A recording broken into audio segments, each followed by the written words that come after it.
കോൺഗ്രസ് ഹൈക്കമാൻഡിന് മുന്നിൽ കേരളത്തിലെ നേതാക്കൾ അതൃപ്തി രേഖപ്പെടുത്തി. പാർട്ടിയിൽ കൂടിയാലോചന നടക്കുന്നില്ലെന്നും രാഷ്ട്രീയകാര്യ സമിതിയും കെപിസിസി യോഗങ്ങളും നടക്കുന്നില്ലെന്നും നേതാക്കൾ ഹൈക്കമാൻഡിനെ അറിയിച്ചു. കെപിസിസി പ്രസിഡന്റിന്റെ പ്രവർത്തന ശൈലിയിലും നേതാക്കൾക്ക് അമർഷമുണ്ട്. തദ്ദേശ സ്വയംഭരണ തെരഞ്ഞെടുപ്പിന് ദിവസങ്ങൾ ബാക്കിയാകുമ്പോഴും കെപിസിസി സെക്രട്ടറിമാരായില്ല.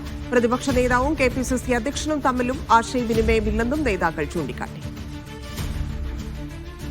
PR അരവിന്ദ് ചേരുന്നുണ്ട്. അരവിന്ദ്, നേതാക്കൾക്ക് കടുത്ത അതൃപ്തിയാണ്, എല്ലാം ഹൈക്കമാൻഡിനെ അറിയിച്ചെന്ന് മനസ്സിലാക്കുന്നു. ഇപ്പോൾ പട്ടിക വന്നിരിക്കുന്ന സാഹചര്യത്തിൽ സെക്രട്ടറിമാർ പോലും ഇതുവരെ ആയിട്ടില്ല, തെരഞ്ഞെടുപ്പ് മുന്നിൽ നിൽക്കുന്നുണ്ട്. അത്തരത്തിൽ വലിയ പ്രതിസന്ധി ഹൈക്കമാൻഡിനെ പൂർണ്ണമായി അറിയിച്ചെന്നാണോ അറിയുന്നത്? എന്തായിരിക്കും ഹൈക്കമാൻഡ് ചർച്ച ചെയ്യുന്നത്, തീരുമാനമെടുക്കുക?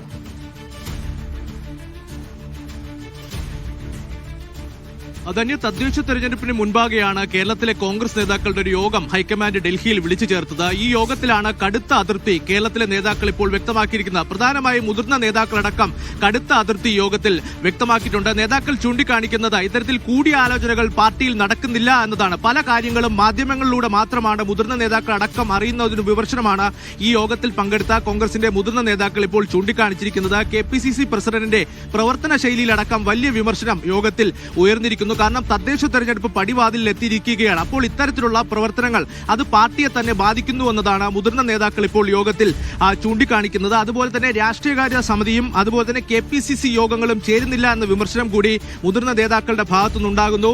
ഇതുകൂടാതെ തന്നെ പ്രതിപക്ഷ നേതാവും കെപിസിസി പ്രസിഡന്റും തമ്മിൽ കൃത്യമായ ആശയവിനിമയം നടത്തുന്നില്ല എന്ന വിമർശനമാണ് യോഗത്തിൽ മുതിർന്ന നേതാക്കൾ അടക്കം ചൂണ്ടിക്കാണിക്കുന്നത്.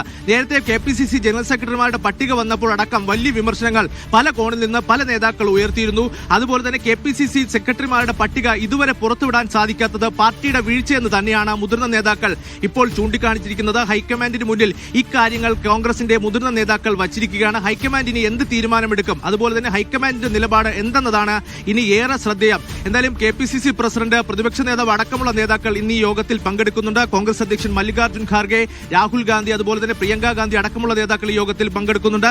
കേരളത്തിലെ പാർട്ടിക്ക് വലിയ രീതിയിലുള്ള വീഴ്ച ഉണ്ടാകുന്നു എന്ന് തന്നെയാണ് മുതിർന്ന നേതാക്കളുടെ അഭിപ്രായം ഈ യോഗത്തിൽ ഉയർന്നിരിക്കുന്നു. പാർട്ടി കൃത്യമായി യോഗങ്ങൾ ചേരുന്നില്ല, മുതിർന്ന നേതാക്കളുമായി കൂടിയാലോചനകൾ നടക്കുന്നില്ല എന്ന വിമർശനം കൃത്യമായി ഈ ഹൈക്കമാൻഡ് വിളിച്ച യോഗത്തിൽ അറിയിച്ചിരിക്കുകയാണ്. എന്തായാലും അല്പസമയം മുമ്പ് യോഗത്തിൽ പങ്കെടുക്കാൻ പോയ മുരളീധരൻ അടക്കം ചൂണ്ടിക്കാണിച്ചത് തങ്ങൾക്ക് അതിർത്തികളൊന്നും ഇല്ല എന്നതാണ്. പക്ഷേ അതിർത്തിയുണ്ട്. ആ അതിർത്തികൾ ഇന്ന് ഹൈക്കമാൻഡിന് മുന്നിൽ ഈ മുതിർന്ന നേതാക്കൾ അറിയിച്ചിരിക്കുന്നു. കൃത്യമായ കൂടിയാലോചനകളോ അല്ലെങ്കിൽ യോഗമോ രാഷ്ട്രീയകാര്യ സമിതി യോഗങ്ങളോ ചേരുന്നില്ല എന്നതാണ് നേതാക്കൾ ഇപ്പോൾ ചൂണ്ടിക്കാണിച്ചിരിക്കുന്നത്. കെപിസിസി പ്രസിഡന്റ് പ്രവർത്തനങ്ങൾ കൃത്യമായ ആശയവിനിമയം പ്രതിപക്ഷ നേതാവിനോട് പോലും നടത്തുന്നില്ല എന്ന വിമർശനം കൂടി നേതാക്കൾ ഈ യോഗത്തിൽ ചൂണ്ടിക്കാണിച്ചിരിക്കുകയാണ്. ധന്യ. ശരി അരവിന്ദ്.